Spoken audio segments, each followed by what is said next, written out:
नमस्ते, सलाम, आप सभी का स्वागत है। मैं हूं आपके साथ डॉक्टर नशरा खान चौधरी। अब लीजिए, जो बड़ा बवाल मचा हुआ है वो है ज्ञानवापी मस्जिद को लेकर।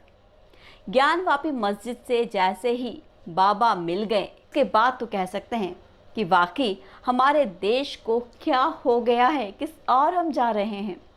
सोशल मीडिया तक हम सीमित होकर रह गए हैं। सोशल मीडिया पर किसी भी तरह की कोई टिप्पणी अगर आप कर, आपकी भी गिरफ्तारी हो सकती है, जैसा कि हुआ प्रोफेसर रतन लाल साहब के साथ। तो लीजिए बात करते हैं उन्हीं के बारे में। आखिर कौन है प्रोफेसर रतन लाल, आपको थोड़ा सा उनके बारे में बताना चाहेंगे। दिल्ली यूनिवर्सिटी के हिंदू कॉलेज के इतिहास के एसोसिएट प्रोफेसर हैं। पहले भी वो कई बार सुर्खियों में रहे हैं अपने मकान को लेकर। भाई, उनका कहना है कि मेरी सोच है अम्बेडकरवादी। अम्बेडकर जी से वो बहुत ज़्यादा प्रभावित हैं, इसीलिए उन्होंने अपने घर में भी अम्बेडकर साहब को स्थापित किया हुआ है, एक मूर्ति के रूप में। सरकारी मकान में तो वो रहते हैं, लेकिन उस मकान पर भी उन्होंने करीब 18 लाख रुपए खर्च कर दिए हैं। उनका मानना है, उनका कहना है कि रहो तो सम्मान से, इसीलिए सम्मान से रहना वो पसंद करते हैं। तभी तो सरकारी आवास में 18 लाख रुपए लगा दिए। खैर, ये बात यहीं पर ख़त्म नहीं होती है कि आलीशान घर में आप रहें। बात उठती है धार्मिक भावनाओं को आपने आहत कैसे कर दिया। ज्ञानवापी मस्जिद से जब बाबा मिले, तब कई सारे ट्विटर पर, कई फेसबुक पर बाबा मिल गए जैसी बातें होने लगी। अब ऐसे में अम्बेडकरवादी सोच रखने वाले तो हमारे प्रोफेसर साहब रतन लाल जी ने सोचा कि क्यों ना वो भी स्वतंत्रता के अधिकार के तहत अपनी बात को रखें। इसीलिए उन्होंने फेसबुक पर एक टिप्पणी की, उस शिवलिंग का, उस फंवारे का फोटो उसमें लगाया और एक स्माइली इमोजी लगा दी। बस क्या था, बवाल मच गया। उस टिप्पणी ने इतना ज़्यादा बवाल मचा दिया कि प्रोफेसर साहब को अरेस्ट कर लिया गया।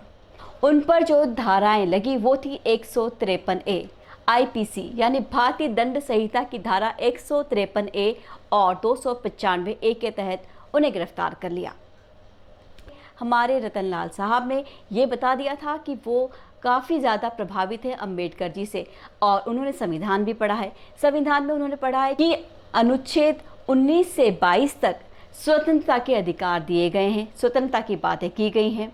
लेकिन वो भूल गए कि इनके साथ साथ IPC की जो धाराएं हैं 153A और 295A, वो कहती है कि धार्मिक भावनाओं को आहत करना ये भी अपने आप में एक क्राइम है।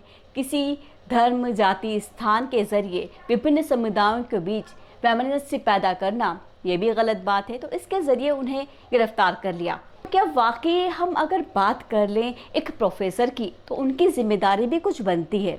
वो जिस ओहदे पर हैं, जिस पद पर हैं, ऐसे में अपनी जिम्मेदारी निभाते हुए क्या इस तरह की टिप्पणी करना उचित था? क्योंकि अब ये तो आप ही अंदाज़ा लगाइए कि इस बवाल को लेकर सब अपनी प्रतिक्रियाएं दे रहे हैं, और ऐसे में अगर किसी की धार्मिक भावनाएं आहत हो जाती हैं, यानी शिवम भल्ला जैसे सामाजिक कार्यकर्ता, जी हाँ, ये शिवम भल्ला वही हैं जिन्होंने हमारे रतन लाल जी के अगेंस्ट FIR दर्ज कराई थी। तो ऐसे बहुत सारे सामाजिक कार्यकर्ता हैं जो कि जुड़े हुए हैं, सोशल मीडिया पर एक्टिव रहते हैं, हर जगह एक्टिव रहते हैं, और उनका यही मकसद रहता है, वो यही जानना चाहते हैं कि कहीं आप कुछ धर्म के ख़िलाफ़ तो नहीं लिख रहे हैं, कहीं आप कुछ ऐसी चीज़ तो नहीं कर रहे हैं जिससे कि आप पर शिकंजा कसा जाए।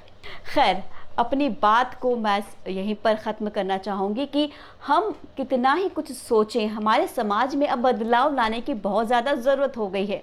कब तक हम हिंदू मुसलमान तक ही उलझते रहेंगे? कब तक हम यूं ही सोचते रहेंगे कि हमारे देश में ऐसे ही बवाल होते रहें, दंगे होते रहें? सोच को बदलो, एकजुट होने का सोचो, देश को आगे बढ़ाओ, मुद्दे उठाओ, बेरोज़गारी के, महंगाई के, गरीबी के। फ़िलहाल अब मुझे दीजिए इजाज़त। नमस्कार।